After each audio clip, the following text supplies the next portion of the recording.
Voilà, je vais vous montrer comment je procède pour effectuer un zoom avant sur une photo sans renier les bords de celle-ci. Donc j'ai chargé une photo de base qui en l'occurrence est une pendule. Donc la photo est assez étroite puisque je l'ai prise avec un iPhone, mais on voit bien le cadran de la pendule ainsi que sa base.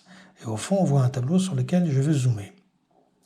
Donc si je veux zoomer sur ce tableau en utilisant les commandes du logiciel, eh bien il faut que j'aille dans la boîte à outils, que je choisisse panoramique et zoom, zoom avant, et le zoom avant je l'applique sur la photo.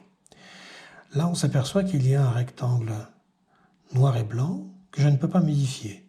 Il est imposé par le logiciel.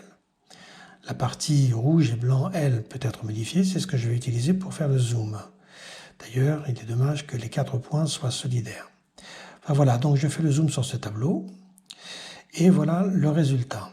Donc immédiatement, on s'aperçoit que la photo est reniée et on ne voit pas le cadran de la pendule ni sa base. Le zoom a bien lieu, mais on ne voyait pas la photo en intégralité. Alors, avec ma méthode, on voit la photo en entier. Tout d'abord, avant d'utiliser la commande zoom avant, j'utilise la commande renier et pivoter. J'étire le petit rectangle qui m'est proposé au-delà des lignes horizontales et verticales qui encadrent la photo. Il faut impérativement que ces points-là soient en dessous ou au-dessus des lignes de la photo.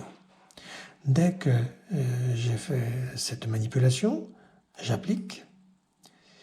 Et ensuite, je choisis panoramique et zoom, zoom avant, que je mets sur la photo. Et là, on s'aperçoit qu'en fait, la photo, elle est prise en son intégralité. Donc, je vais zoomer sur le tableau, comme je l'ai fait tout à l'heure. Et on va voir le résultat. Et là, immédiatement, on s'aperçoit que la pendule est en entier. Elle n'est pas reniée et le zoom a bien lieu sur le tableau.